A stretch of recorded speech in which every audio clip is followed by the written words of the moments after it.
አአት ገጸ ወኩልንተ በትምህርተ መስቀል በስመ አብ ወወልድ ወመንፈስ ቅዱስ አሐዱ አምላክ። በስመ አብ ወወልድ ወመንፈስ ቅዱስ አሐዱ አምላክ። በቅድስት ሥላሴ እንዘ አመኖት ማኅፀንከ ደቀ ሰይጣን በቀሩ መዛቲ እማይ ቅድስት ቤተ ክርስቲያን እንተ ይእትስመ ማርያም ጽዮን ለዓለመ ዓለም ናኩተከ እግዚኦ ንሴብሐከ ንባርከከ እግዚኦ ነታምነከ ንስእለከ እግዚኦ ነስተበኩዐከ ንገኒለከ እግዚኦ ወነትቀነይ ለስምከ ቅዱስ ንሰግድ ለከ ወዘለከ ይሰግድ ኩሉ ብርክ ወለከ ይትቀነይ ኩሉ ልሳን አንተ ውእቱ አምላከ አማልክት ወእግዚአ አጋዕዝተ ወንጉሠ ነገሥት አምላከ እንተ ለኩሉ ዘሥጋ ወለኩሉ ዘነፍስ ነፄውዐከ በከመ ረድኤነ ቅዱስ ወልድከ እንዘ ይብላ እንተ ሙሴ ወጸልዩ ከመ ዘበለው ቅዱስ ቅዱስ ቅዱስ ተብለህ የምትመለክ የምትመሰገን የሠራዊት ጌታ የዓለም ንጉሥ ኢየሱስ ክርስቶስ ሆይ ለዚች ሰዓት ስለዚህ ደቂቃ ስላደረስከን እናመሰግንሃለን። ሰዓተ ሌሊቱን ባርከህ ቀድሰህ ሰላም ያሳደርከን አምላክ ሆይ መዓልቱን ባርከህ ቀድሰህ ሰላም እንድታውለን በቸርነትህ በምሕረትህ በይቅር ባይነትህ በአባትነት እንዳትለየን አምላካችን ፈጣሪያችን እንለምንሃለን። ለዓለሙ ሰላም ለእኛም ለሕዝበ ክርስቲያኑ መረጋጋትን ለምድሪቷ በረከትን አምላካችን አድለን ስጠን። ሀገራችንን፣ ሃይማኖታችንን፣ አንድነታችንን ከጥፋት ከመለየት ጠብቅልን። እኛንም ልጆችን ከመከራ ከስቃይ ከስደት ከረሃብ ከጦርነት ከወረሽኝ በሽታ ከድንገተኛ ሞት ከቀሳፊ ሰይጣን ቅዱሱ ደጉ ቸሩ አምላክ እግዚአብሔር ሆይ ጠብቀን። በሕመም ውስጥ ለሚሰቃዩ ፈውሱን ጤናውን አድላቸው። የሞቱትን በደጋጎቹ አጠገብ አሳርፍልን። ያዘኑትን አጽናናልን። የታሰሩትን አስፈታልን። በስደት ዓለም ያሉትንም ሰብስብልን። በትዳር ያሉ ትዳራቸው፣ ልጆቻቸውን መልካም ስራቸውን ባርክላቸው። ትዳር ለሌላቸው ንጹሕ ትዳር ስጣቸው። ልጅ ለሌላቸው ልጅ ስጣቸው። ስራ ለሌላቸው ተመስገን የሚሉበትን ስራ አድላቸው። ሀገራችን ውስጥ ያለውን ጦርነት አብርድልን። የሰውን ደም የሚያስፈስስ የሰውን ሕይወት የሚያስቀጥፍ የዲያብሎስ ሰራዊትን የሌጊዮን ጭፍራ እንደ ትቢያ ጠራርጋ አጥፋልን፣ አንሳልን፣ አስወግድልን። አምላካችን ፈጣሪያችን መድኃኒታችን ኢየሱስ ክርስቶስ ይቅር ባይ ጌታ ይቅር በለን፣ ማረን፣ ራራልን። ዝናብ ምሕረቱን እክለ በረከቱን በየጊዜው በየሰዓቱ የበረከት የምሕረት ጠል አድርግልን። የአባቶቻችን የእናቶቻችን ጸሎት፣ የእመቤታችን ምልጃ፣ የቅዱሳን መላእክት ተራዳኢነት፣ የመስቀሉ በረከት፣ የአንተ ቸርነት እንዳይለየን እንዳይርቀን የአንተ ቅዱስ ፈቃድ ይሁን። አንተ ከምታውቀው እኛ ከማናውቀው አደጋ መከራ ሁላችንንም ጠብቀን። እግዚኦ እግዚኦ እግዚኦ ከሚያስብል መከራ ከምናየውም ከማናየውም ከምንሰማውም ከማንሰማውም አደጋ አንተ ሁላችንንም ጠብቀን። በቸርነትህ በምሕረትህ በይቅር ባይነትህ በአባትነት አትለየን። አሜን። አቡነ ዘበሰማያት ይትቀደስ ስምከ ትምጻእ መንግሥትከ ወይኩን ፈቃድከ በከመ በሰማይ ከማሁ በምድር ሲሳየነ ዘለለዕለትነ ሀበነ ዮም ህድግ ለነ አበሳነ ወጌጋየነ ከመ ንሕነኒ ንህድግ ለዘአበሰ ለነ ኢታብአነ እግዚኦስተ መንሱት አላ አድኅነነ ወባልሐነ ኩሉ እኩይ እስመ ዚአከ ይእቲ መንግሥት ኃይል ወስብሐት ለዓለመ ዓለም። በሰላመ ቅዱስ ገብርኤል መልአክ ኦ እግዝእትየ ማርያም ሰላም ለኪ ድንግል በህሊናኪ ወድንግል በሥጋኪ እመ እግዚአብሔር ጸወት ሰላም ለኪ ቡሩክት አንቲ እምአንስት ወቡሩክ ፍሬ ከርሥኪ ተፈሥሒ ፍሥሕት ወምልዕተ ጸጋ እግዚአብሔር ምስሌኪ ዛሉ ጸልይ ምሕረታ በፍቅር ወልድኪ ኢየሱስ ክርስቶስ ከመ ይሥረይ ለነ ኃጣውኢነ ከመ ይጸን እግዚአብሔር አብይ ኦ ሊቀ ኢየሱስ ክርስቶስ ሥራይ ኃጢአት ኃጢአተ ኩሉ ሕዝብ ከማይሠራ ኃጢአት እግዚአብሔር ይፍታ። እግዚአብሔር ይባርከን። አሜን ይደረግልን።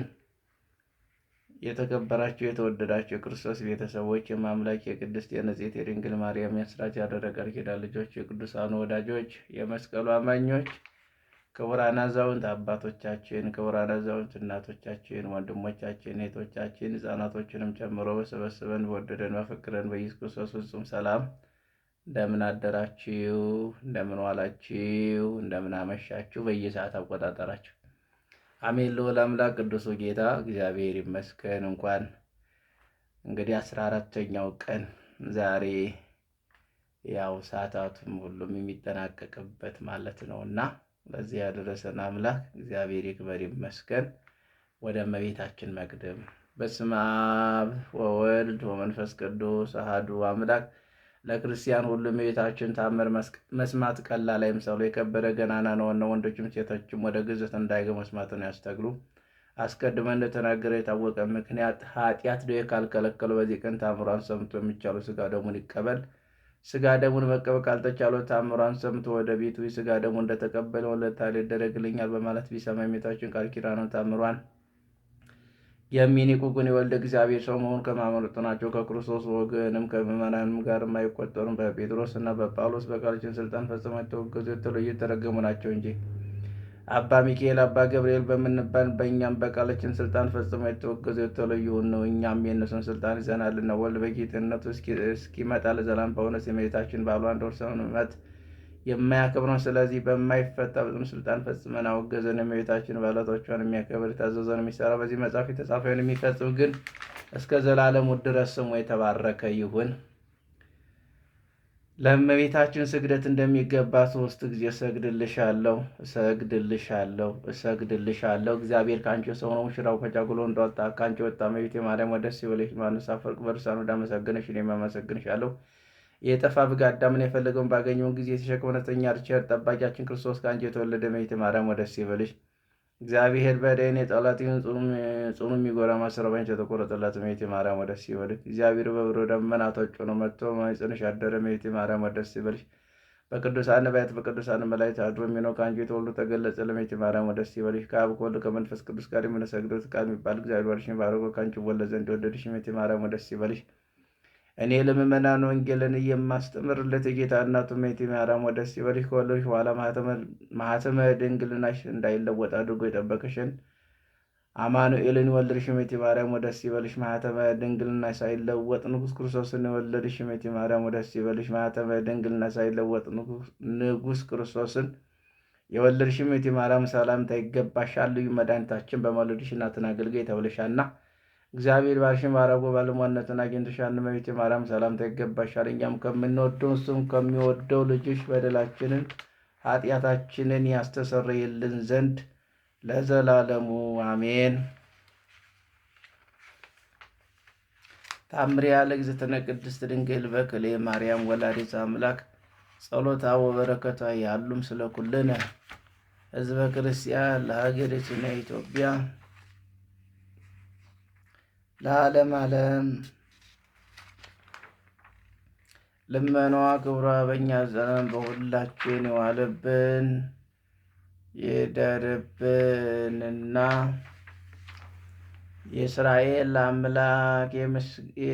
አምላክ የምስጋናው ቃላት በማኅሌታዊ ድምፅ የምታሰራጭ ወገቦቿ በወርቅ ማጀቢያ የታሸሙ ከንፈሮቿ በክብር ከተሰሩ ርግብ የተወለደ የወንጌል ግልገል እና የቤተ ክርስቲያን ልጆች ሆይ የድንግልናዋን ምስጋና ተነግሮ የማያልቅ የምስጋኗ ቀርነ መለከት ትነፋ ዘንድ ወደ ሃይማኖት አደባባይ ለመድረስ መንፈሳዊ ክንፍ የምትበሩ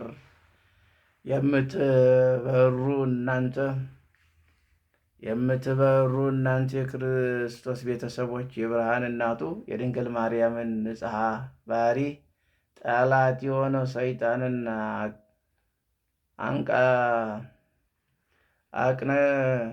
አቅነቀኞችን ከሆኑ ከጋኔል ልጆች ጋር ጦርነት ለመግጠም የምትፋጠኑና የምትገሰግሱ ወንድሞች ወይ ስሙ። የጨለመ መጋረጃ ከእናንተ የምታስወግድላችሁ እመቤታችን መብራን ብላችሁ የምትጠሯት እናንተ የእግዚአብሔር ልጆች በእዝነ መንፈስ ስሙ። እኛ ዓለም ከመፈጠሩ በፊት ዓለም በጨለማ ውስጥ እንደነበረ እንናገራለን። ፀሐይና ጨረቃን ከዋክብትን ከመፈጠራቸው አስቀድሞ ዓመታትና ወራትን ዘመናትን ሁሉ ለመቁጠር እንደተቻለ ሁሉ እንደዚሁም ለዓለም ሁሉ ቤዛ የሆነ መድኃኔ ዓለም ክርስቶስን የወለደች እመቤታችን ድንግል ማርያም ከመወለዱ አስቀድሞ የሰው ልጅ ብርሃን አልወጣለትም፣ መድኃኒትም አልተገኘለትም ነበረ። እንደዚህም ብርሃን ይሁን ባለ ጊዜም ብርሃን የሆነ ጨለማ ብርሃን ለመሰለ የፀሐይና ጨረቃን የፈጠራቸው ጌታ ከእሷ የተወለደ እመቤታችን ከመፈጠሯ በፊት የሰው ልጅ ግዛቱ ወይም ነፃነቱ እንዳልታወጀለት ሁሉ እንደዚህም ለዓለም በብዙ ሚሊዮን የሚቆጠሩ ኃይላት ብርሃን አብርተው የማይዘልቁት ጨለማ ውስጥ ነበር።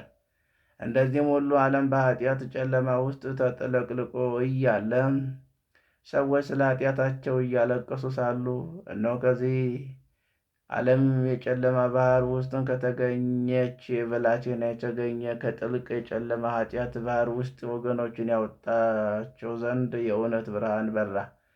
የዚች ብላቴና ልብሰ ፀሐይ ሲሆን የእግሯ ማጨሚያ ጨረቃ ነው።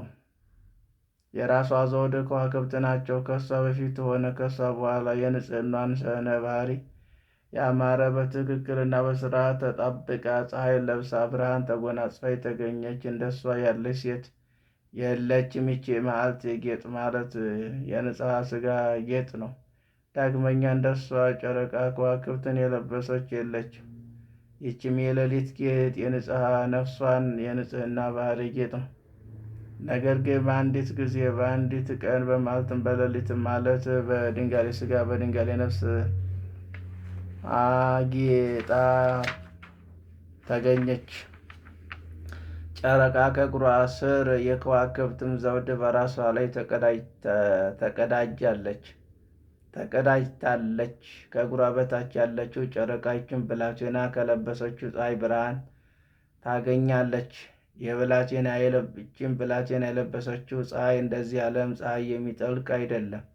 ጨረቃም እንደዚህ ያለ ጨረቃ የሚጨልም አይደለም። በራሷ ላይ የተቀዳጀች የከዋክብት ዘውድ እንደዚህ ዓለም ከዋክብት የማያልፍ አይደለም። ልመኗ ክብሯ በእኛ ለዘላለም በሁላችን ይዋልብን ይደርብን፣ አሜን። የእመቤታችን ምልጃዋ እናትነቷ ቃል ኪዳኗ አይለየን፣ አሜን። አቡነ ዘበሰማያት ይትቀደስ ስምከ ትምጻእ መንግሥትከ ወይኩን ፈቃድከ በከመ በሰማይ ከማሁ በምድር ሲሳየነ ዘለለዕለትነ ሀበነ ዮም ህድግ ለነ አበሳነ ወጌጋየነ ከመ ንሕነኒ ንህድግ ለዘአበሰ ለነ ኢታብአልነ እግዚእነ መንሱት አላድኅነነ ወባልሐነ እምኩሉ እኩይ እስመ ዚአከ ይእቲ መንግሥት ኃይል ወስብሐት ለዓለመ ዓለም። በሰላመ ቅዱስ ገብርኤል መልአክ ኦ እግዝእትየ ማርያም ሰላም ለኪ ድንግል በሕሊናኪ ወድንግል በሥጋኪ እም እግዚአብሔር ጸባኦት ሰላም ለኪ ቡሩክት አንቲ እምአንስት ወቡሩክ ፍሬ ከርሥኪ ተፈሥሒ ፍሥሕት ኦ ምልዕተ ጸጋ እግዚአብሔር ምስለኪ ጸአሉ ጸልዩ ምሕረታ በፍቅር ወልደኪ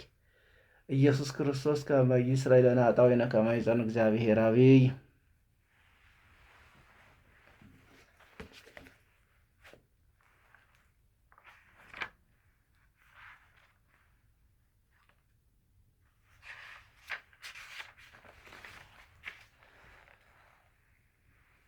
በስመ አብ ወወልድ ወመንፈስ ቅዱስ አሐዱ አምላክ ስሉስ ቅዱስ ሩይ በመለኮት ፈጣሪ ኩሉ ዘቦቱ ሰለስቱ አካላት አሐዱ ህላዌ ወአሐዱ መለኮት በአሐዱ ልቡና ወኃይል ወግብር ወምክር ወስምር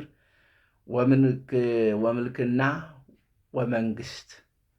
ልዩ ሶስት በመለኮት ግን አንድ የሚሆን በአንድ ክብር በአንድ ምክር ሁሉን የፈጠር የማይቀላቀል ሶስት አካላት ያሉት በመለኮት በባህሪ ግን አንድ አምላክ የሚሆን በርቀት በኃይል በክብር በምክር በፈቃድ በአገዛዝ በመንግስት አንድ አምላክ መሆኑን አምነን እሳታዊ ኪሩቤል ብርሃን የተጎናጸፉ ሱራፌል እርሱን የሚያመሰግኑ ክረምትን በየዓመቱ የሚያመጣ ዝናብን ወደ ምድር የሚልከው እሱ ለብቻው አርያም ኃይል የለበሰ በምስጋና እና በክብር የሚኖር አንድ አምላክ በሚሆን በአብ ወወልድ በመንፈስ ቅዱስ አምነን በነሐሴ 14 ቀን የሚነበብ የሚጸለይ የብፁዕ ቅዱስ ክቡር የሚሆኑ የአባታችን የአቡነ አረጋዊ ፀሐይ የትሩፋቱ ዜና ገድል እንጽፋ ጀምራለሁ።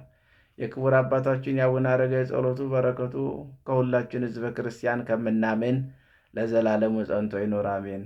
ክቡር አባታችን አቡነ አረጋዊ በተሰወረ በ40ኛው ቀን ደቀ መዛሙርቱ ወይም በመነኮሳቱ ታላቅ በዓል አድርገው ሕዝቡና ነዳያን ድሃውን ችግረኛውን ከመገቡ በኋላ ለመታሰቢያው በዓል ድግስ የወጡ ማንኛውም ነገር ተመልሶ ቀድሞ እንደነበረ ተገኘ። በዚህ ታላቅ ተአምራት አዩ። አዎ ዝክር በምንዘክርበት ትርፍርፍ ነው የሚለው። እዚህም ራሱ በረከታቸው ወደፊት ጥቅምት 14 ያው ይጠበቅብናል ብዙዎቻችን ማለት ነው። የተለመደ ስለሆነ እንግዲህ አባቶች፣ እናቶች፣ ወንድሞች፣ እህቶች ማለት ነው። የዛሬው እንግዲህ ለየት ያለ ክብረ በዓል እናደርጋለን ብዬ አስባለሁ።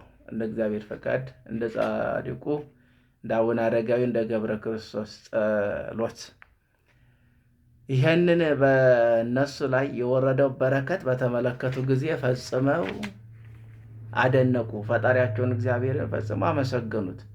ይችን በረከት በቤቱ ማህበር ውስጥ እስከ ዛሬ ድረስ አለች። በረከት ማለት ነው። ከወንድሞቹ መነኮሳት አንዱ ክቡር አባታችን አቡነ አረጋዊ ቀድሶ የመታሰቢያውን በዓል ለማድረግ በዚሁ ለተሰበሰብነው ሁሉ ከላይ እስከታች ያለውን ወንዱም ሴቱም ታላቁም ታናሹም ያለመለየት ሥጋውን ወደሙን ሲቀበሉ አየሁ አለ። ዳግመኛ ሁለተኛ ደቀ መዝሙሩም እኔም በማዕድ ላይ ህብስቱን ባርኮና ቆርሶ በማዕድ ላይ ላሉትም ለሁሉም ሲሰጥ አየሁ አለ። ንጽሐ መስተጋድል ድንግልና ብቸኛ የሆነ አባ ቢንያም የሚባል መነኩሴ ያየውን ወይም የተገለጠውን ይነግራቸው ዘንድ ግድ ባሉት ጊዜ አፉን ከፈተና እንዲህ አላቸው። ብፁዕ አባታችን አቡነ አረጋዊ የብርሃን መጎናጸፊያ ተጎናጽፎ ከፀሐይ 7 እጅ የሚያበራ ወይም ለዓይን የሚያንጸባርቅ የብርሃን አክሊል ተቀዳጅቶ የወርቅ መስቀል ይዞ በውጭ በውስጡም በተሰበሰቡት ሕዝብ ሁሉ ላይ ሲባርክ አየሁ። ዳግመኛ ቀለምና ብራና ይዞ በሙሉ መነኮሳት ልጆቹን ሰብስቦ ሰማያዊ በምትሆን በቅድስት ኢየሩሳሌም ቅድስት አምዶች ላይ ስማቸውን ጽፎ በዚያ አኖረው። ከዚያም ከእኔ ተሰወረ አላቸው። ስለዚህ በሰሙ ጊዜ ፈጽመው ተደሰቱ። እሱ ባየው ሁሉ አስቀድሞ ያሰቡትን ታላቅ ተስፋ አግኝተዋልና። ኢትዮጵያዊ ንጉሥ አጼ ገብረ መስቀል ብፁዕ ወቅዱስ የሚሆን የአባታችን የአቡነ አረጋዊ ፀሐይ መሰወር በሰማ ጊዜ ፈጥኖ መጣና ከቅዱሱ ተራራ ላይ ወጥቶ ከመነኮሳቱ ጋር ተገናኘ። እነሱም የተደረገውን ተአምር ያዩትን ሁሉ ነገሩት። የጻድቁ ዜና ከሰማ በኋላ ፈጽሞ አደነቀ። በዚያም ጊዜ በሩቅ በቅርብ ያሉ ሰዎችን ከእሱ ጋር ያሉ ጳጳሳት እንዲሰበሰቡ አዘዘ። በክቡር አባታችን በአቡነ አረጋዊ መንበር ላይ በተቀመጠው ከቅዱስ ማትያስ እግር በታች ቆመ። እንዲህም አለ። እኔ ንጉሥ ገብረ መስቀል በምድር እግላ ቆላውን ደጋውን ከመረብ እስከ ጉራጉር በጉ መከሄድ 6ቱን አውራጆች በረሃቶች ቤት ብናት በቅሎ ዋጽ ማግሪ ገለባዮም በሊየንን 3 አውራጆቹን መጠራንና በረካንን ሀገር ጽድቅን በድሃን ግርፍድህን 7 አውራጃዎቹን ከተኮለ አባና ወለታይ ቅጠልን ውሃን ረግብሃን ይሽባሽስን አክሪያንን ከነአንን እስከ አንቋ አድቅ ለይቶን በሙሉ ወይም አያ በሙሉ ምግራንያን ጸምርን እየተባለች የምትጠራውን አገር በምድር ድብላን ዜና ጼዲ አድ አገው ደበላቋ ኖቢ ይህንን ሁሉ ርስት ጉለት አድርጌ ለክቡር አባታችን አቡነ አረጋዊ መታሰቢያና ለቤተ ክርስቲያኑ መባ ለገዳሙ መነኮሳት ለምግብና ለልብስ የሆናቸው ዘንድ እኔ ንጉሥ ገብረ መስቀል ሰጥቻለሁ አለ።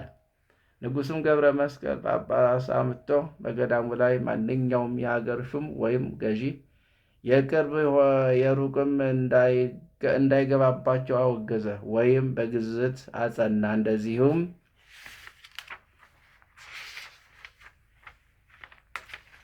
ከኔ በኋላም የሚነሱ ነገሥታት እንደዚሁም ያድርጉ። እነሱም የእግዚአብሔር መንፈስ ስላደረባቸው ከኔ የተለየ ሐሳብ የላቸውምና አለ።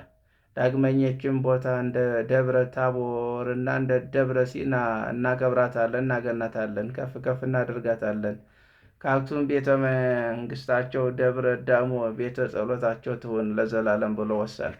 ቅዱስ አባታችን ማትያስ ገድሉን ትርፋቱን በማብዛት ጸና። እንደየበረታም ሄደ። የእህሎችን ወይም የምግቦችን ጣዕም እስከሚለይ ድረስ ጾምን አበዛ።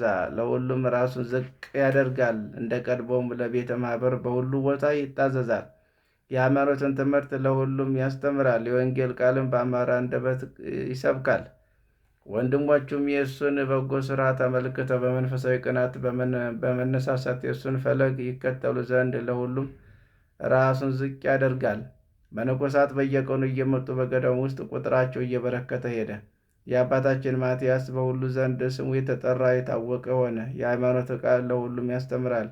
ሕዝቡንም ቃሉን ይሰሙታል፣ በእውነት ትምህርቱንም ይቀበሉታል።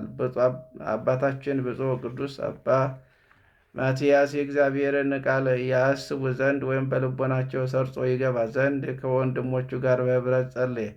ጸሎትን ከጨረሰ በኋላ በመጽሐፍ ውስጥ የተመለከቱትን በአእምሯቸው ቀርጸው ወደ በዓላቸው ይሄዳሉ። ለነዳያንና የሚያናግሩትን የሚያስታውሱትን ቀርቦ መጽሐፍ የተባለው ነው። እንግዲህም ከእነሱ መካከል አሉባልታ እና ወይም ሥራ ፈት ወሬ ወይም ዋዛ ፈዛዛ ለመናገር ከቶ አፉን የሚከፍት እስከ መጨረሻውም ድረስ የለም። ነገር ግን በእግዚአብሔር ቸርነት የትሩፋት የተማሩትን ያነባሉ፣ ትርጓሜውንም ይሻሻላል። ስለ በጎ ሥራዎችም ሁሉ ቀና መንገድን ይቀድሳሉ እንጂ የሚሠራውን ነገር ለማየት አንዱ ወደ ሌላው ቤት ፈጽሞ አይገባም። እያንዳንዱ ለራሱ ልብስ አያከማችም። ነገር ግን የሚለብሱት እስከሚያጥቡ ድረስ በቤተ ማኅበር አዛዥ ወይም አለቃ በግምጃ ቤት ይጠበቃል ወይም ይቀመጣል እንጂ። የልብስ ለውጥ ሲፈልጉ በማኅበር አለቃ ስልጣን ይሰጣቸዋል። ከእሱ ወገን ማንም ወርቅ፣ ብር ወይም ሌላ ገንዘብ የሚያይ ወይም የሚወድ የለም። ብዙዎች ለሥራ ጉዳይ ከማኅበር በስተቀር ይህንን ሳያዩ የሞቱ አሉ።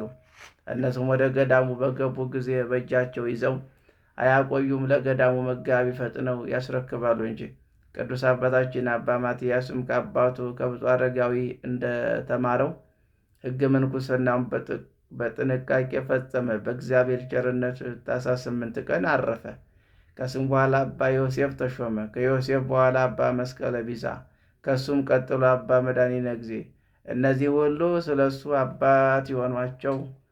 እነሱ አባት የሆናቸው ዘንድ ሾሙ። የዚህ ጻድቅ ጸሎት በረከቱ ከሁላችን ሕዝበ ክርስቲያን ከጸሐፊውም ከአንባቢውም ከሚያዳምጠውም ጋር ለዘላለም ጸንቶ ይኖር አሜን። የጻድቁ የአባታችን ምልጃ ጸሎት አይለየን። ጸሎተኛ በረከት ያላቸው አባት ናቸው። የተረዳ ክርስቲያን፣ ያወቀ ክርስቲያን። አሁን እኔ ምንም የለኝ፣ ግን እናንተን አስተባብሬ እናንተም እንድትጸድቁ እኔም እንድጸድቅ አደርጋለሁ ማለት ነው። ይህንን የሚያደርግ ማን ነው? እግዚአብሔር ነው። እግዚአብሔር ስለፈቀደ ነው መታሰቢያቸው እንድናደርግ። ሁላችሁም ትወዷቸዋላችሁ፣ እኔ ብቻ አይደለሁም ማለት ነው። ስለዚህ ጸሎታቸው ለሁላችን ጠቃሚዎች ነው። ብዙዎች አቡነ አረጋዊ ያረዷቸው የለም። በእምነታቸው በጸበላቸው፣ ያው እምነቱ እንግዲህ በሶ ነው። እምነትም አለ የተዘጋጀ፣ ግን ህዝቡ ደግሞ በዚያ ነው። ግን ይህንን በሶ ዝም ብሎ አይጥ አጠፋለኝ ነው የሚሉት። በጥብጠው ቢጠጡት ያው በሽተኛ ከሆኑ ይፈወሳሉ። እንግዲህ ያልወለዱ መካን የሆኑ የሀብሉን ሄደው ሀብሉን በወገባቸው ላይ ሲያስሩ ሴቶች ልጅ ወልዱ ነበር፣ ይጸንሱ ነበረ። ያው ጸሎት አይደለም፣ እንደ አባታችን እንደ አቡነ ኪሮስ ማለት ነው። ጸሎቱ እና በረከቱ ከሁላችን ሕዝበ ክርስቲያኑ ከምናምን ጋር ለዘላለም ይኑር አሜን። ክቡር አባታችን አቡነ አረጋዊ ያደረገው ታምር ይህ ነው። ከዕለታት አንድ ቀን የክቡር አባታችን በዓል በሚከበርበት ዕለት መነኮሳት ከተራራው ግርጌ ወይም ከገመዱ ስር ለተሰበሰቡት ጠላ ሲወርድ የጠላው እንስራ ወይም ማድጋ ከድንጋይ ላይ ወደቀችና ክዳኗ ሳይከፈት 50 ክንድ ያህል ተሽከርክራ ሄዳ ልክ ሰው እንዳስቀመጣት ተቀመጠች። ያቺም የጠላ ማድጋ መሰበር አልደረሰባትም። ጠላውም ጠብም አላለም ወይም አልፈሰሰም። ነገር ግን በዚያ የተሰበሰቡ ሰዎች አድንቆታቸውን ከፈጸሙ በኋላ ወዟ እንደሚንጠፋጠፍ እንደ ጼዴንያ ስዕል የማድጋዋን ክዳን ከፍተው ጠላዋን እያንዳንዳቸው ተቀቡት፣ መድኃኒት ነውና። ይህንን ነገር እጅግ በጣም ድንቅ ነው። አእምሮ ከሌለው በስተቀር በዚህ የማይደነቅ ማን ነው?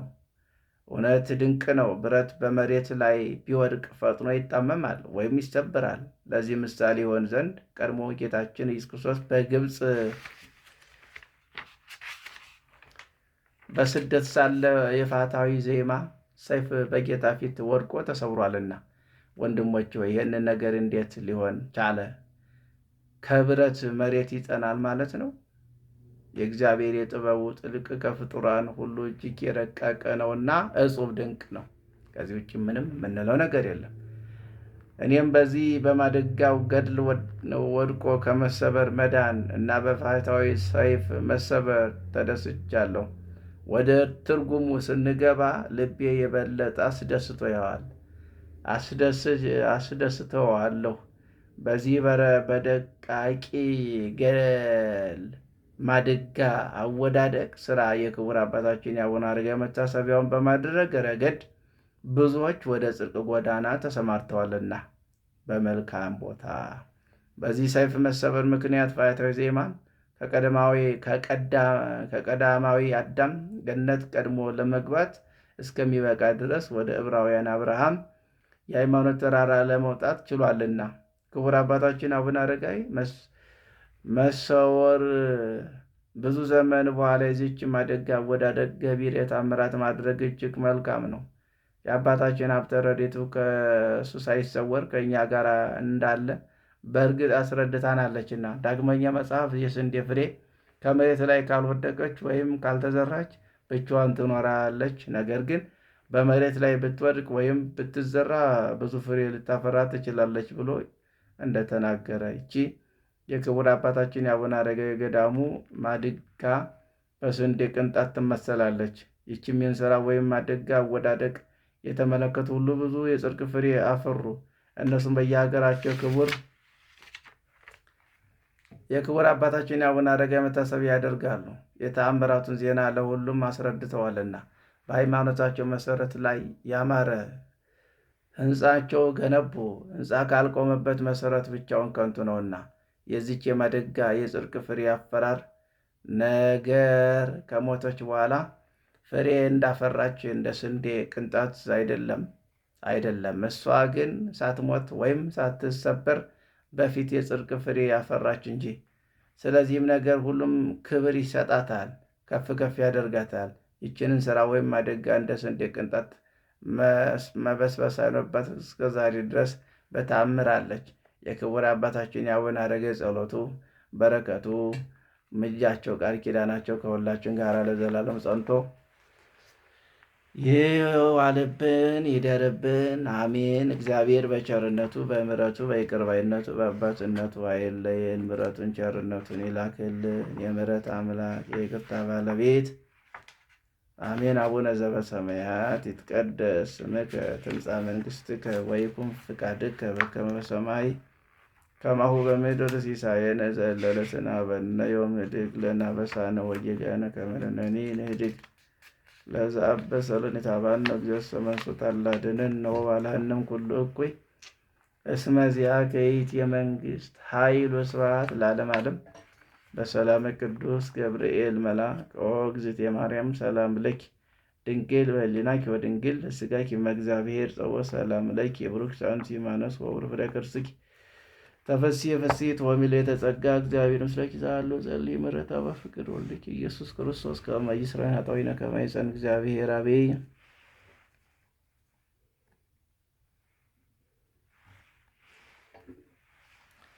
አንድ አምላክ በሚሆን በአብ በወልድ በመንፈስ ቅዱስ ስም አምነን ቅዱስ ገብረ ክርስቶስ ከአባቱ ቤት ደጅ ወድቆ በረሃብ በድካም በሐዘን በመከራ ጽኑ ተጋድሎ እንደተቀበለ የሚናገር በዕለተ ሐሙስ የሚነበብ የእግዚአብሔር አገልጋይ ንዑድ ክቡር ቅዱስ ገብረ ክርስቶስ ዜና ገድሉ በእግዚአብሔር አጋዥነት እጀምራለሁ። ጸሎቱና በረከቱ ከሁላችን ጋር ይሁን ለዘላለሙ አሜን። ይህን ተናግሮ የእግዚአብሔር አገልጋይ ቅዱስ ገብረ ክርስቶስ ሄደ። ወደ አባቱም አደባባይ ደረሰ። አባቱም ከቤት ሲወጣ ባየው ጊዜም ወደ እርሱ ቀርቦ እጅ ነስቶ አባቱን ጌታዬ ሆይ እኔ ድሃ ጦም አዳሪ እንግዳ ነኝ። እግዚአብሔር ከአንተ ደጅ ያደረሰኝ፣ አሁንም በጎ ነገር ሁሉ ታደርግልኝ ዘንድ እለምንሃለሁ። ስለ ክርስቶስ ብለህ በቤት ታዛ አኑረኝ። ከማደዩ ከተረፈው ፍርፋሪ ትርፍ ዋጋን በፈጣሪ እግዚአብሔር ወልድ ኢየሱስ ክርስቶስ ዘንድ ታገኛለህ አለው። አባት እንግዲህ አላወቅም፣ ልጅ ያውቃል። ንጉሥም ቴዎዶስዮስ በአደባባዩ ቆሞ ሳለ ነገሩን በሰማ ጊዜ የልጁ መሰደድ አሰበ። አስቦ ለእኔ ወየውልኝ፣ ወይኔ የዓይኔ ብርሃን፣ ወይ ልጄ እያለ አለቀሰ። ከዚህ በኋላ አገልጋዮችን ከእናንተ ለዚህ ድሃ እንግዳ በጎ ነገርን የሚያደርግለት ሁልጊዜ የሚያጽናናው ምግቡን እልክለት ዘንድ ጠዋት ማታ የሚያሳስበኝ ማን ነው? ልጄን ባለበት እግዚአብሔር ይርዳው ይቀበለው ዘንድ አላቸው። አገልጋዮችም ዝም አሉ፣ አልመለሱለትም። ንጉሡም እንደገና መልሶ ይህን ድሃ እንግዳ የሚያጽናናው የሚያሳስበኝ እውነት እነግራችኋለሁ፣ እኔ አርነት እሰጠዋለሁ፣ እስከ ዕለተ ሞቱም የሚያበቃ ገንዘብ እሰጠዋለሁ አላቸው። ከአገልጋዮቹ መካከል ሁለቱ ንጉሥ ጌታችን ሆይ እኛ እነሆ አለን፣ ፈቃድህን እንፈጽማለን፣ እንደ ትእዛዝም ይህንን ድሃ እንግዳን እንረዳዋለን አሉት። የእግዚአብሔር አገልጋይ ቅዱስ ገብረ ክርስቶስ ንጉሥ አንተ ስትወጣና ስትገባ እንድታይኝ እንዲህ እንዳትረሳኝ በምትወጣበት በር በስተ ውጭ ማደሪያ ይሰሩልኝ ዘንድ እዘዝ አለው። ንጉሥም ቴዎዶስዮስ እንደለመደ ትንሽ ጎጆ ይሰሩለት ዘንድ አዘዘ። የእግዚአብሔር አገልጋይ ቅዱስ ገብረ ክርስቶስ ባሰራለት ትንሽ ጎጆ ውስጥም ገብቶ ተቀመጠ። ጎጆም እንደ ዳስ ያለች ነበረች። በመዓልትም በሌሊትም ይጾም ነበር። በሰንበት ካልሆነ በስተቀር እህል አይቀምስም ነበር። የሚሰጡትን ምግብ እንደሚበላ ተቀብሎ ለነዳያን በህቡ ይሰጥ ነበረ። በመዓልትም በሌሊትም የጸሎትን ጊዜያት ያስተላልፍም ነበር። እስኪነጋ ቆሞ ይጸልይ ነበር። የንጉሥ ባሮች ግን ንጉሥ አደራ ስላላቸው ቅዱስ ገብረ ክርስቶስን ለሚያገለግሉት ሁለት ባሮችን ቅናት ያዛቸው። እንዲህም ብለው አሰቡ፣ ይሄ ድሃ ከጌታችን አደባባይ የኖረ እንደሆነ ንጉሥ ለእነዚህ ሁለት አገልጋዮቹ ብዙ ገንዘብ ይሰጣቸዋል፣ ነፃ ያወጣቸዋል። ከእኛ የበለጡ መኳንንት ይሆናሉ። እኛ አገልጋዮች ሆነን መቅረታችን ነው። ይሄ ድሃ ከጌታችን አደባባይ ከሄደ ግን እነሱም እንደኛ ይሆናሉ። ቅናት ማለት ነው። ሰይጣናዊ ቅናት በልባቸው መጣባቸው ብለው አሰቡ። ከተማከሩ አንዱ ይሄ ድሃ ከጌታችን አደባባይ እናስጠድደው ዘንድ እንደምን እንችላለን አለ። ስለዚህም ቀናተኞች በአንድነት ተባብረው ኑ ክፉ ስራ እንስራ፣ ይህን ድሃ በክፉ እናሳዝነው፣ ከጌታችን አደባባይ ይባረራል ብለው የንጉሥ ባሮችም በዚህ ክፉ ስራ ተባበሩ። ከዚያች ቀን ጀምሮ በእግዚአብሔር አገልጋይ ቅዱስ ገብረ ክርስቶስ ላይ ክፉ ስራን ይሰሩ ጀመረ። ከእነሱም በጥፊ የሚመታው አለ፣ ራሱን በበትር የሚመታው ነበረ፣ ፂሙ የሚነጨው ነበር፣ በራሱ ፀጉርም እየጎተቱ የሚያዳፉት ነበሩ። ከማደሪያው ላይ ወጥተው በላይ ሽንታቸውን የሚሸኑበት ነበረ። ወጨትም አጥበው ወጣቢውን በላዩ ላይ የሚያፈሱበት ነበሩ። ምራቅንም በላዩ ላይ የሚተፉ ነበሩ።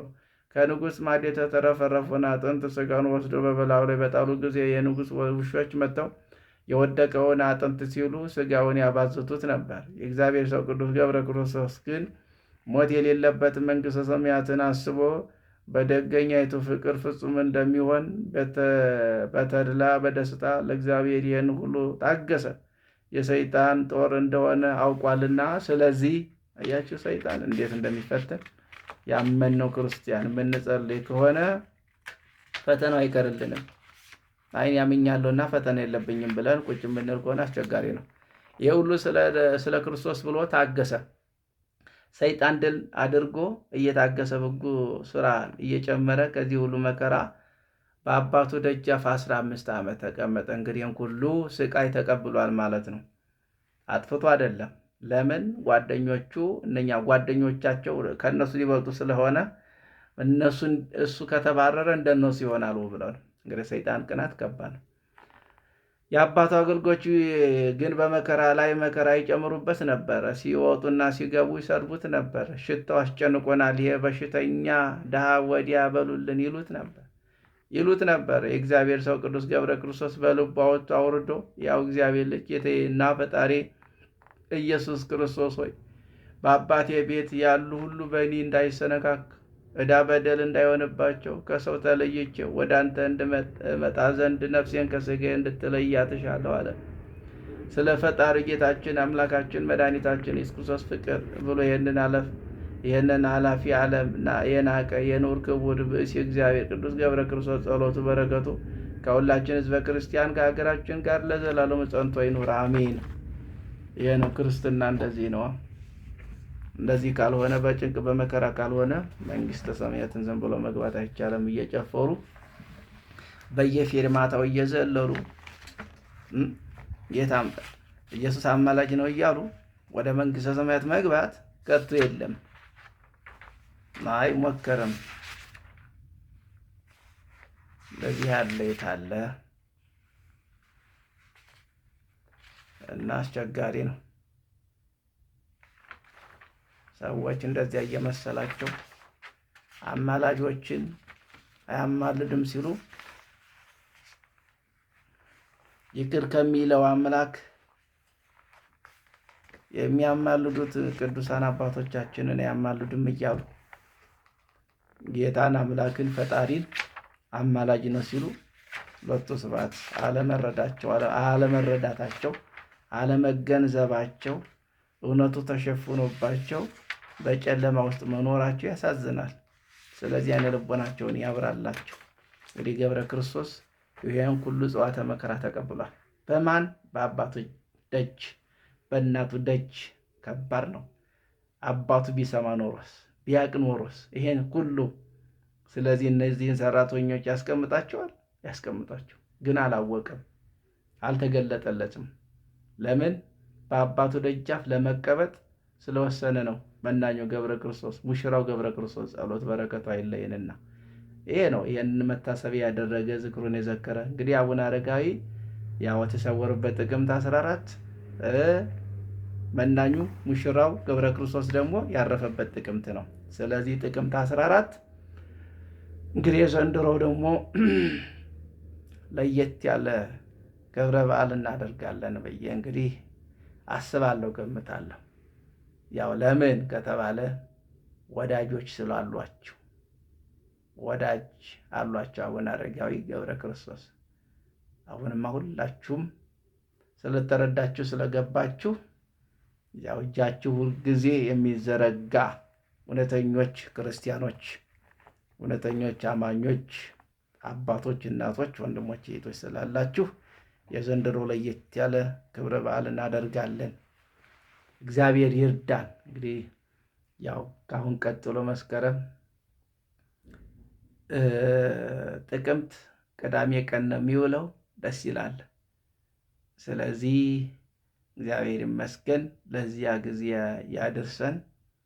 ከዚያ ወዲህ ግን ማሳስበው ያው ዝክሩ እንዳይታጎል ያው ሁላችሁም እንድታስቡበት ነው። ካሁን ማሳስበው ማለት ነው። አሁን ስጡ እያልኩ ሳይሆን አስቡበት።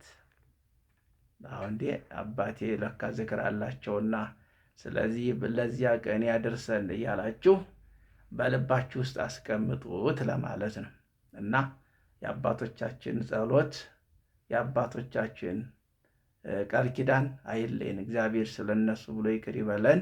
አቡነ ዘበሰማያት ይትቀደስ ስምከ ትምጻእ መንግሥትከ ወይኩን ፈቃድከ በከመ በሰማይ ከማሁ በምድር ሲሳየነ ዘእለለትነ ሀበነ ዮም ህድግ ለነ አበሳነ ወጌጋየነ ከመ ንሕነኒ ንህድግ ለዘአበሰ ለኔታ ባልነ እግዚኦስ መንሱት አላድነነ ወባልሐነም ኩሉ እኩይ እስመ ዚአከ ይእቲ መንግሥት ኃይል ወስብሐት ለዓለመ ዓለም። በሰላመ ቅዱስ ገብርኤል መልአከ ወእግዝእትየ ማርያም ሰላም ለኪ ድንግል በህሊናኪ ወድንግል በሥጋኪ እመ እግዚአብሔር ጸወት ሰላም ለኪ ብሩክ ዘአንቺ እማነስ ወብሩክ ፍሬ ከርሥኪ ተፈሥሒ ፍሥሕት ወሚልዕተ ጸጋ እግዚአብሔር ምስለኪ ዛሃሉ ጸልይ ምሕረተ በፍቅር ወልድኪ ኢየሱስ ክርስቶስ ከመ ይሥረይ ለነ ኃጣውኢነ ከመ ይሰን እግዚአብሔር አብይ።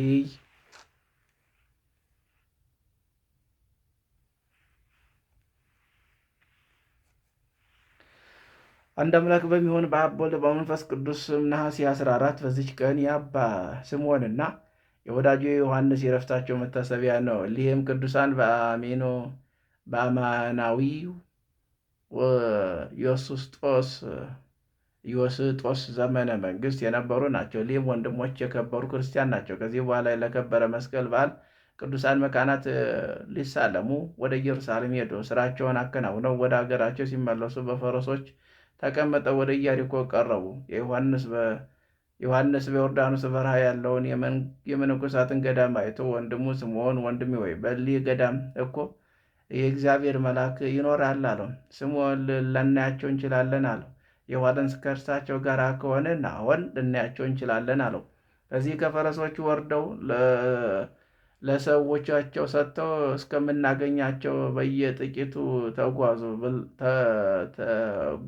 ተጓዙ ብለው እንደሚጸልዩ መስለው ወደ ዱር ገቡ።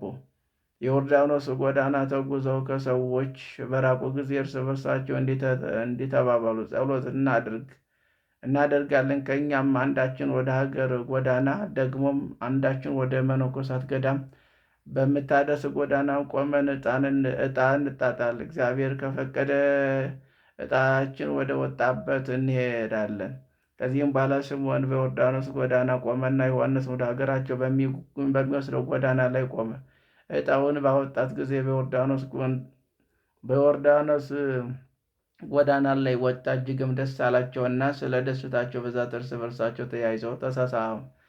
አንዱም አንዱን ወደ ኋላ እንዳይመለስ ስንጓዝ ይጠራጠራልና ይፈራ ነበርና አንዱም ሁለተኛው ይመክረው ለበጎም ስራ ያተጋው ነበረ። ጥርጣሬ አለ አይደል?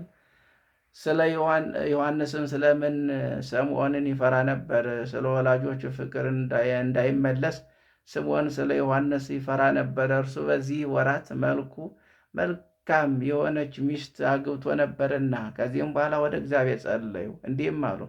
በውስጡም እንመንኩስ፣ ለእኛም የተመረጠች ገዳም ደጇም ክፍት ሆና ብናገኝ ምልክት ይሆነናል። የገዳሙ አለቃ ኒቆን የሚሉት በቱርፋት ፍጹም የሆነ ድንቆች ታምራትን የሚያደርግ ሀብተ ትንቢትም የተሰጠው ሲሆን በዚች ሌሊት በጎቼ የገቡ ዘንድ የገዳሙን በር ክፈት የሚለውን ራእይ አየ። ወደ እርሱ በደረሱ ጊዜ የክርስቶስ በጎች የሆነው መምጣታቸው መልካም ነው አላቸው። ከእግዚአብሔር ዘንድ እንደተላኩ ሰዎች አድርጎ ተቀበላቸው። ከዚህም በኋላ በምኔትም የምንኩስና ልብስም ያለብሳቸው ዘንድ ለመኑት። እርሱም በቆብና የብርሃን አክሊል አድርጎ መላእክትን ከበውት አንዱን መነኮስ አይተው ስለዚህ ፈጥነህ ይመነኩስ ዘንድ ተጉ። ከዚህም በማግስቱ አበምኔቱም የምንኩስና ልብስ አለበሳቸው። በቀን እንደሚተያዩ በሌሊትም እርስ በርሳቸው የሚተያዩ እስቲሆኑ በፊታቸው ላይ የመንፈስ ቅዱስ ብርሃን በራ። ሁለተኛም በዚህ መነኮሳት ላይ እንዳዩ በራሶቻቸው ላይ የብርሃን አክሊል አዩ። ከዚህም በኋላ ከመነኮሳት መካከል ተለይተው ወደ በረሃ ይገቡ ዘንድ ሐሳብ መጣባቸው። በዚች ሌሊትም ብርሃን የለበሰ ሰው ለአበምኔቱም ተገልጾ የክርስቶስ በጎችን እንዳይወጡ የገዳሙን በር ክፈት፣ እንዲወጡ የገዳሙን በር ክፈት አለው። በነቃ ጊዜም ወደ በሩ ሄዶ ተከፍቶ አግኝቶት እያዘነ እየተከዘ ሳለ ሊወጡ ፈልገው ቅዱሳን መጡ። በፊታቸውም በትረ መስቀል አየ። ባያቸውም ጊዜ ደስ ብሎት ተገናኛቸው። እነርሱም በልባቸው ያሰቡትን ነገሩት። እንዲጸልይላቸው ለመኑት። ለረጅም ጊዜ አለቀሰ። ከዚህ በኋላ ፊቱን ወደ ምስራቅ መልሶ በቀኙ በግራው አቆማቸው። እጆቹን ወደ ሰማይ ዘርግቶ ጸሎትን አድርጎ ከክፉ ነገር ሁሉ ይጠብቃቸው ዘንድ ወደ እግዚአብሔር አደራ አስጠበቃቸው። ከዚያም በፍቅር አሰናበታቸው። ከዚህ በኋላ አርጋኖደን የሚባል ወንዝ ሄዱ። በዚያን አንድ ገዳማዊ በዚያ ወራት ያረፈ በውስጡ ይኖርበት ዘንድ አገኙ። በውስጡም ያ ሽማግሌ ገዳማዊ ሲመገብ የነበረው ለምግባቸው የሚያስፈልጋቸውን ያህል ፍሬዎችን አገኙ። ምግባቸውን ባዘጋጀላቸው በእግዚአብሔር እጅ ደስ አላቸው። በድንጋይ ወራ ርቀት መጠን አንዱም ከሁለተኛው የተራራ ሆነው ሰፊ በሆነ ተጋድሎን ብዙ ዘመን ኖሩ። ሰይጣን ብዙ ጊዜ ይፈታተናቸው ነበረ። ግን አባታቸው ቅዱስ ኒቂዎስ በራእይ ወደ እሳቸው መጥቶ ስለ እነርሱ ይጸልያል።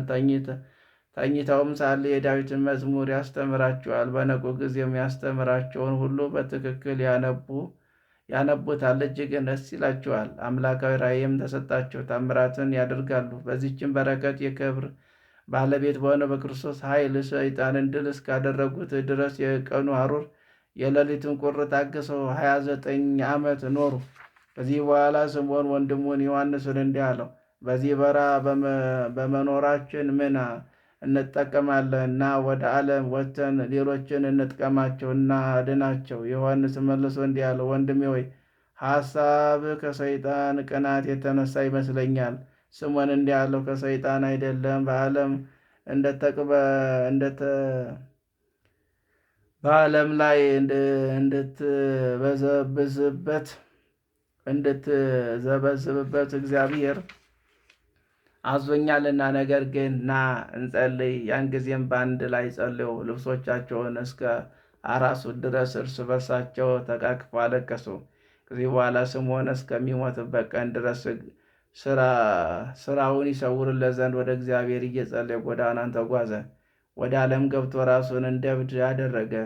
እብዶች የፈወሰበት ጊዜ አለ። እሳት በእጁ የሚጨበጥበት ጊዜ አለ። ከዚህ በኋላ ከከተማው በር የሞተ ውሻ አግኝቶ በመታጠቂያው አስሮ እየጎተተ እንደሚጫወት ሆነ። ሰዎች እስከሚሰርቡት እስከሚጸየፉት ድረስ። በአንድ ቀን እሁድ ከቅዳሴ በፊት የኮክ ፍሬ ይዞ ወደ ቤተ ክርስቲያን ገባ። መቅረዞቹን ሰበረ። ሴቶቹም መጥተው ከእርሳቸው ጋር እንደሚተኛ ጎተታቸው። ባሎቻቸው ደበደቡት። እረፍቱ ሲቀርብ የእግዚአብሔር መልአክ የእርሱን የወንድሙን ዮሐንስን የሚረፍታቸው ጊዜ ነገረው። ወደ ወይን ሐረግ ስር ገብቶ ከወንድሙ ዮሐንስ ጋር ነፍሱን በእግዚአብሔር እጅ ሰጠ። ለእግዚአብሔር ምስጋና ይሁን፣ እኛንም በጸሎታቸው ይማረን ለዘላለም አሜን። ሰላም ለዮሐንስ ዘተመሰለ አብደ ወለዮሐንስ ሁ ምስለ ተጸምደ ሶበ ምንኩስና ረከቡ ከመ አልቦሙ ፈቀደ መንፈስ ቅዱስ ዲበ ልቦሙ ዘኦደ አክሊለ ብርሃን ነጸሩ ገሃደ። በዚች ቀን የክብር ባለቤት ጌታችን ኢየሱስ ክርስቶስ በእስክንድርያ ሀገር ድንቅ ታምራትን አደረገ። ስለ እርሱም ከአይሁድ ብዙዎች አምነው በእስክንድርያ ሊቀ ጳጳስ በአባ ቴዎፍሎስ እጅ ተጠመቁ። እርሱም ለቅዱስ ቄርሎስ የእናቱ ወንድም ነው። ይህ እንዲህ ሆነ።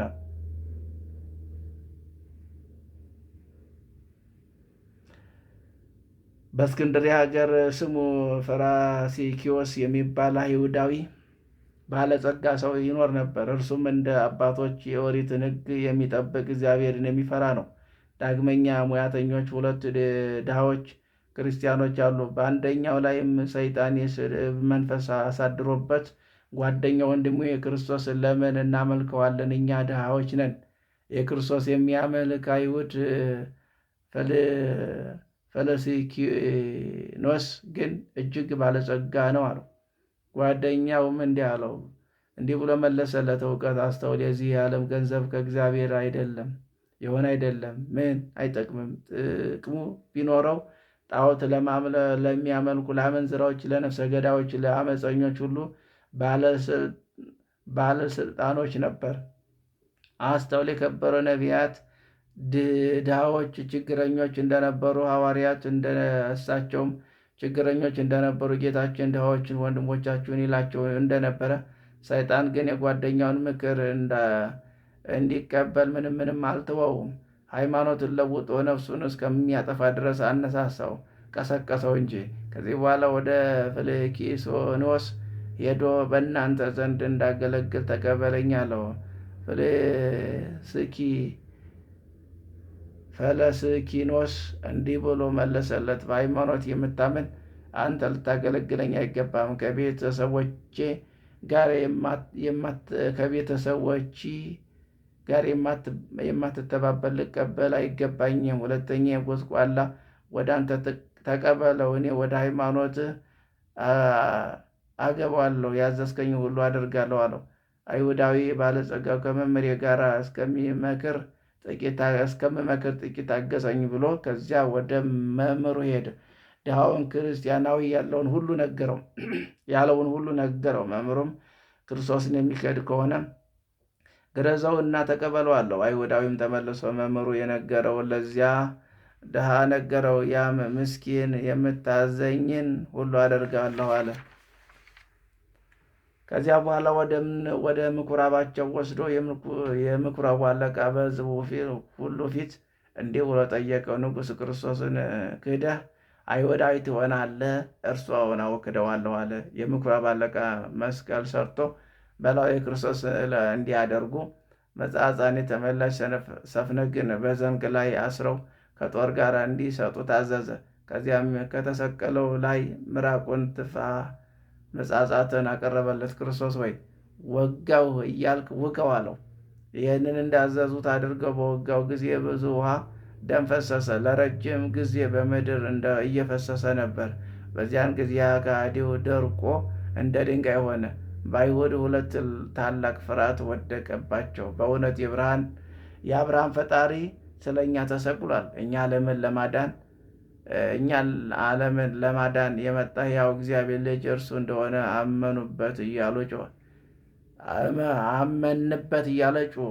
ከዚህም በኋላ አለቃቸው ከዚያ ደም ወስዶ የአንድ ዕውር ዓይኖቹን አስነካው። ወዲያውኑ አየ።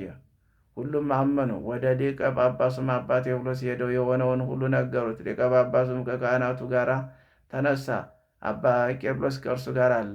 ወደ አይሁድ ምኩራብ ሄዶ ውሃና ደም ከሱ ሲፈስ መስቀሉን አገኘው። ከዚያም ደም ወስዶ በግንባሩ ላይ ቀብቶ በረከትን ተቀበለ። ሕዝቡም ሁሉ ግንባራቸውን በመቀባት ባረካቸው። ያም መስቀል አክብረው ተሸክመው እያመሰገኑ ወደ ቤተ ክርስቲያን ወስደው ያኖሩ ዘንድ አዘዘ።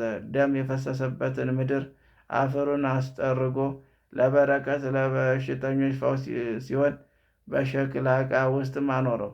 ከዚያ በኋላ ፈለስኪኖስ ከቤተሰቦቹ ጋር ሊቀ ጳጳስ ቴዎፍሎስን ተከተለው። ከአይሁድ ብዙዎች የቀደሙ አባቶችን በሰቀሉት የክብር ባለቤት በሆነ በጌታችን ኢየሱስ ክርስቶስ አመነ። የክርስትና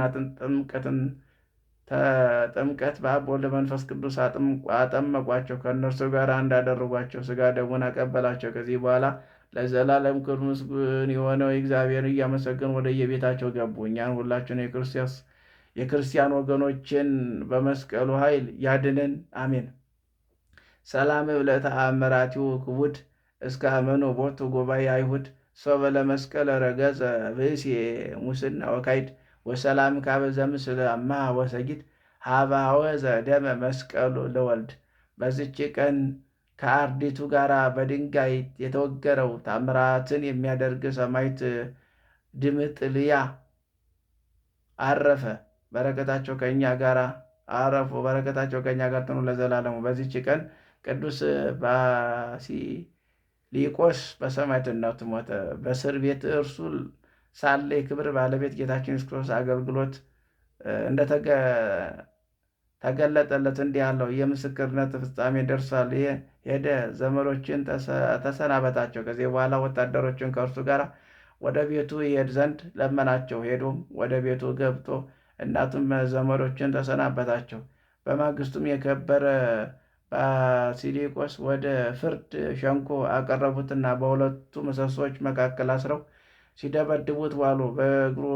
በእግሮቹ ችንካሮች አድርገው ደሙ በምድር ላይ ፈሰሰ። ያየውን ሁሉ አለቀሱለት። ከዚያም በኋላ ከደረቀ እንጨት ላይ አሰሩት። እንጨቱን በቀለና ቅርንጫፍ ቅጠሎቹ አወጣ። ሰዎችም የልብሱንም ጫፍ ለመንካት የሚጋፉ ሆኑ። በበሽተኞችን በዚህ እንጨት ላይ ያደረገውን ተአምራት አይተዋልና። ከዚህ በኋላ ፋርሲኒዎስ ወደሚባል ሀገር በመርከብ ወሰዱት። ወታደሮችም እንዳትሞት እህል ብላ አሉት። እርሱም እኔ ከሰማይ መብል የጠገብኩ ነኝ፣ ምድራዊ መብል አልመርጥም አላቸው። ወደ መኮንን ባቀረቡት ጊዜ ለአማልክት መሥዋዕትን አቅርብ አለው። የከበረ ባሲሊቆስን እኔ አንድ ለሆነ አብ ወልድ መንፈስ ቅዱስ የምስጋና መሥዋዕትን አቀርባለሁ አለው።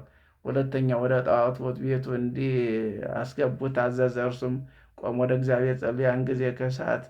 ያን ጊዜ እሳት ወርዶ ጣዖታቱን አቃጠላቸው። መኮንን ፈርቶ ሸሽቶ ወደ ውጭ ወጣ። ቁጣም ተመልቶ ይገሉት ዘንድ ያን መኮንን አዘዘው። ከዚያም በኋላ ቅዱስ ባሲሊቆስ ወደ እግዚአብሔር ጸለየ። መከራውን ይሳተፍ ዘንድ ስላደለው አመሰገነው። ከዚህ በኋላ ራሱን በሰይፍ ቆረጡት። ብዙዎች መላእክት ነፍሱን ሲያሳርጉ አዩት። ጌታችን ኢየሱስም ወዳጄ ባሌ ሲቆስ ወደ እኔና እኔ የምዋሽ አይደለሁም፣ ተስፋ ያደረግኩልን እፈጽምልሃለሁ ብሎ ጠራው። እንዲህም ተጋሩን ፈጽሞ ለእግዚአብሔር ምስጋና ይሁን። እኛንም በሰማዕቱ ጸሎት ይማረን፣ በረከቱ ከእኛ ጋር ይሁን ለዘላለሙ አሜን። ሰላም ለባሲቆስ እንተ አርየ መንክረ በአስራ ይቡስ እንተ ዲቤሁ ተአስረ ከአብኒ ድህረ በሰይፈ ተመትረ ውስተ መቃብሩ በዕለተ ዘሩ አተረ በቁለ ሰቢሃ ወፈሬ ስሙረ ዘአቅረብኩ ማሌት አዘክር አይላፍ ምለተ ጸምዱከ ዘልፈ ለላነብተ ወገብ ዘንዴ ተመጻፈ እንተረሰይ ከእግዚኦ ጸሪቀ መበለት ውኩፈ እመለም ብላን ዘተረፈ ነቢያት ቅዱሳን ሐዋርያት ሰባክያን ጻድቃን ደናግል አዲ መነኮሳት ሄራን ባርኮ ጉባኤ ዛቲ መካን እስከ አረጋዊ ልሂቅ ወንዑስ ሕፃን ለዘጻፎ በክርታስ ወለዛ አጻፎ ወንዘ ይደርስ ወለዛ አንብቦ ወለዘ ተርጉሞ በልሳነ ሐዲስ ወለስማ ቃሉ በዝነ መንፈስ በጸሎተ ማርያም አራቂተ ኩሉም ባይሰውረ ይምሃረነ ኢየሱስ ክርስቶስ የምሕረት አምላክ የይቅርታ ባለቤት አምላካችን ይማረን ይቅርም ይበለን፣ ለቃሉን ተገዥ ያድርገን። የሰማነው በዝነ ልቦናችን አምላካችን ያውልብን ያሳድርብን። የአባቶቻችን በረከት የአባቶቻችን ጸሎት የአባቶቻችን ቃል ኪዳን አይለየን። እግዚአብሔር በቸርነቱ ሁላችንን የሚጠብቀን እሱ ከሚያውቀው እኛ ከማናውቀው አደጋ መከራ ሁላችንን የሚጠብቀን አሜን ይደረግልን። አቡነ ዘበሰማያት ይትቀደስ ስምከ ትምጻእ መንግሥትከ ወይኩን ፈቃድከ በከመ በሰማይ ከማሁ በምድር ሲሳየነ ዘእለለትነ ሀበነ ዮም ህድግ ለነ አበሳነ ወጌጋየነ ከመ ንሕነኒ ንህድግ ለዘአበሰ ለነ ኢታብአነ እግዚኦ መንሱት አላደነነ ወባልሐነም ኩሉ እኩይ እስመ ዚአከ ይእቲ መንግሥት ኃይል ወስብሐት ለዓለመ ዓለም። በሰላመ ቅዱስ ገብርኤል መልአክ ወእግዝእትየ ማርያም ሰላም ለኪ ድንግል በሊናኪ ወድንግል በሥጋኪ እምእግዚአብሔር ጸወት ሰላም ለኪ ብሩክት አንቲ እማነስ ወብሩክ ፍሬ ከርሥኪ ተፈሥሒ ፍሥሕት ወምልዕተ ጸጋ እግዚአብሔር ምስለኪ ተሃሊ ወጸልይ ምሕረታ በፍቅር ወልድኪ ኢየሱስ ክርስቶስ ከመ ይስረይ ለነ ኃጣውኢነ ከመ ይጸን እግዚአብሔር አብይ ኦ ሊቀ ኢየሱስ ክርስቶስ ሠረይ ኃጢአቴ ወኃጢአተ ኩሉ ሕዝብከ ማይሰራ ኃጢአት እግዚአብሔር ይፍታ። እግዚአብሔር ይባርከን። አሜን ይደረግልን። እግዚአብሔር ይመስገን። አድምጣችሁ ሌሎችም እንዲያዳምጡ አድርጉ። እንዲህ ነው ጽናት። ክርስትና እንደዚህ ነው። መበርታት መጠንከር አለብን። ተስፋ መቁረጥ የለብንም። እንግዲህ እንዲህ ነው አባቶቻችን እንዴት እንደጸኑ እንዴት በረከት እንዳገኙ ያው ይነግረናል። እንግዲህ ትዕግስት ያስፈልጋል፣ ትግል ያስፈልጋል። እንደዝም ብሎ እየበሉ እየጠጡ መጮህ፣ በየፌርማታው መጮህ መንከባለል አይደለም። ስለዚህ ክርስቶስን ያመነ በዚያው ጸንቶ ነው የሚኖረው። በቃ ምድራዊ ምንም ሳያሻቸው ሰማያዊ ብቻ ፈልገው የእግዚአብሔርን ክብር ሊወርሱ ችለዋልና፣ ስለዚህ እኛም ንስሐ እየገባን አምነን ንስሐ ገብተን የሚያስርበውን እውነተኛው መብል እውነተኛው መጠጥ እንድንጠጣ ቅዱስ አምላክ እግዚአብሔር ይርዳን። እግዚአብሔር ሁላችንን የሚጠብቀን አሜን። እንግዲህ የመብራት ጉዳይ እየጠፋ አስቸግሮኛል። እንግዲህ ፈተና ነው፣ ለእኔ ፈተና ነው።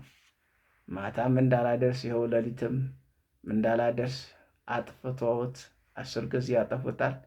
ስለዚህ በምን ተነስቼ ወደ እናንተ ላስተላለፍ? በዚህ ያደረግኩት መብራት እያጠፉብኝ ስለሆነ እየጠፋ ማለት ነው እና አስቸግሮኛል። እና እንግዲህ ሁሉን ነገር መድኃኔዓለም ያስተካክለው። አስቸጋሪ ነው። ምድራዊ ኑሮ ስንኖር ፈተናዎች አሉ። በዓለም ሳላቸው ፈተና አለባቸው። እኔ ግን ዓለምን አሸንፌዋለሁ ብሏልና ቅዱስ አምላክ እግዚአብሔር ለሁላችን ማስተዋሉን ያድለን።